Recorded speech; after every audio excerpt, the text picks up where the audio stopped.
All right, everybody, we're back. My next guest just began her 4th season as a cast member on Saturday Night Live, which will have Sarah Michelle Gellar and Faith Hill on this weekend show. Please welcome the very funny Rachel Dratch.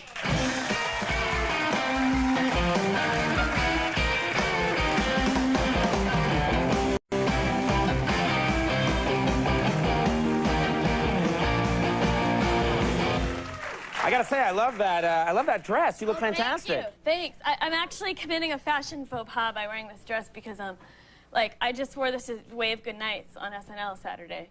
And in Hollywood, I found out you're not never supposed to wear the same thing twice. Oh, really? So, yeah.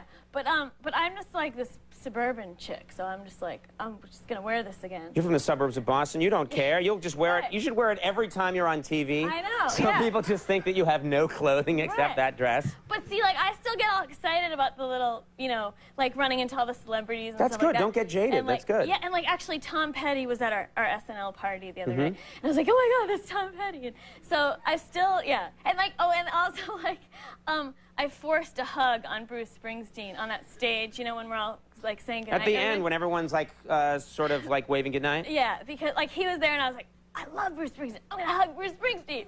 And so then I go up to him and I'm like, and I noticed that he had his hand out, like to shake my hand.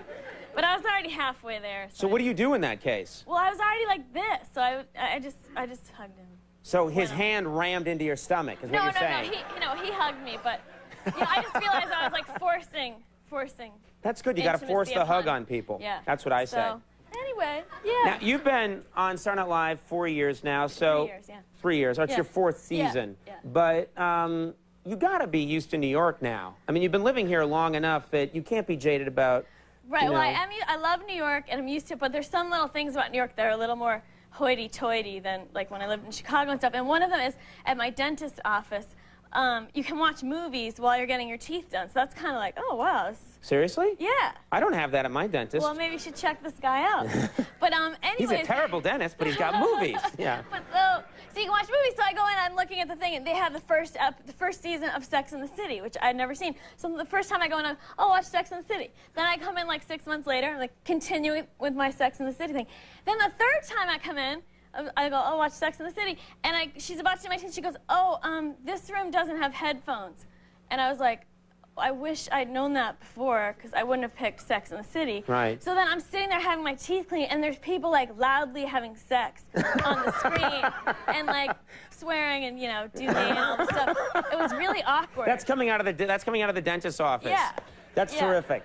So, like, where is this dentist? I've never heard of this before. It's on 5th Ave. I'll tell you about it afterwards. But what else? I mean, it sounds like a Chuck E. Cheese. It sounds like you can roll around in this bin of balls while we take your nerve pulp out, you know? Nerve pulp. Yeah. But, yeah, I just would have probably made a different selection if I'd known there were no headphones. No. Well, and that's my story.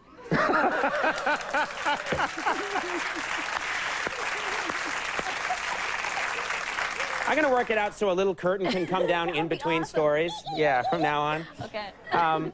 You just did an episode, this is exciting, of a sitcom, King of Queens. Oh, yeah, well, because what I meant to tell you about that dentist thing is that now whenever something embarrassing or humiliating happens, after it happens, the next thought is, oh, at least I can tell this on Conan. Like, I'll have something next time you guys call it. Oh, that's so great. King of Queens, so I'm doing an episode of... So, like, anything that humiliating or sad that happens in your life, like, I've become an alcoholic. I can talk about it on Conan.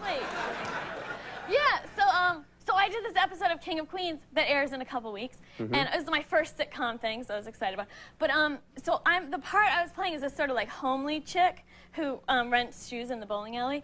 And so I'm like, okay, well, I'll take this part, and, like, I can, you know, do something with my look to make myself look worse and everything. And so then I'm on the set, I'm like, so guys, when are we going to talk about my look? When's the homely look talk coming? You know, I'm like, wear the crazy glasses and the ugly shirts and stuff. And so, like, no one's really, like, they're like, well, we don't like if you wear glasses because it covers your eyes and blah. Right. So cut to that day, me, homely, is stringy hair and a couple bobby pins. And I was like, thanks, Hollywood. You're telling me I'm 2 bobby pins away from being a complete dog. Thank you. Oh, that's not true. Afterwards, I was like, I can tell this on Conan. There you go. It'll translate into a minute of quality late-night television. Well, and it did. And curtain. And that's my story.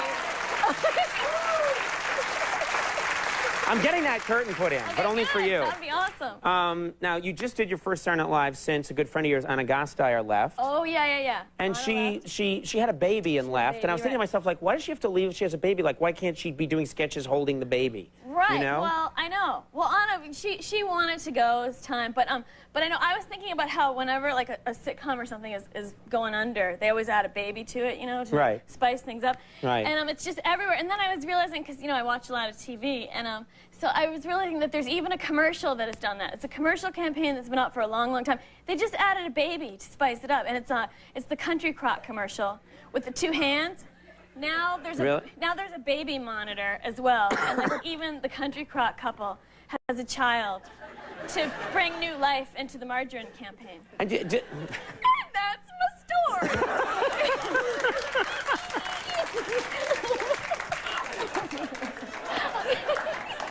You're going to get some free Country Crock out of this.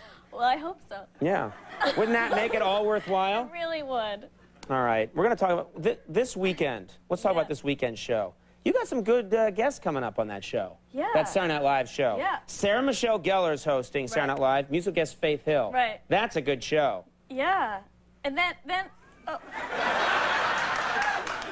Usually the crowd applauds when you say it like that. And this crowd's just like, we'll see. They're a little quiet. They're a little quiet. This crowd's like, we'll be the judge. We will watch it, and then we will determine if it is a good Saturday Night Live. What the hell was that all about? Well, yeah, this week is Sarah Michelle Gellar, and then next week is John McCain, that's what I like about SNL. John McCain, that sounds like a good show.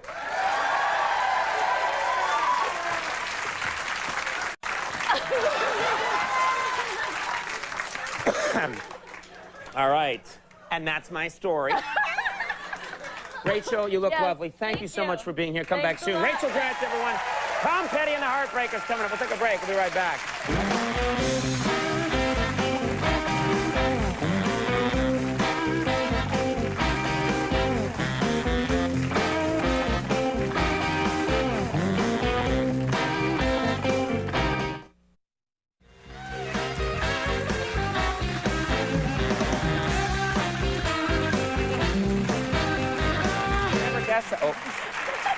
We're back.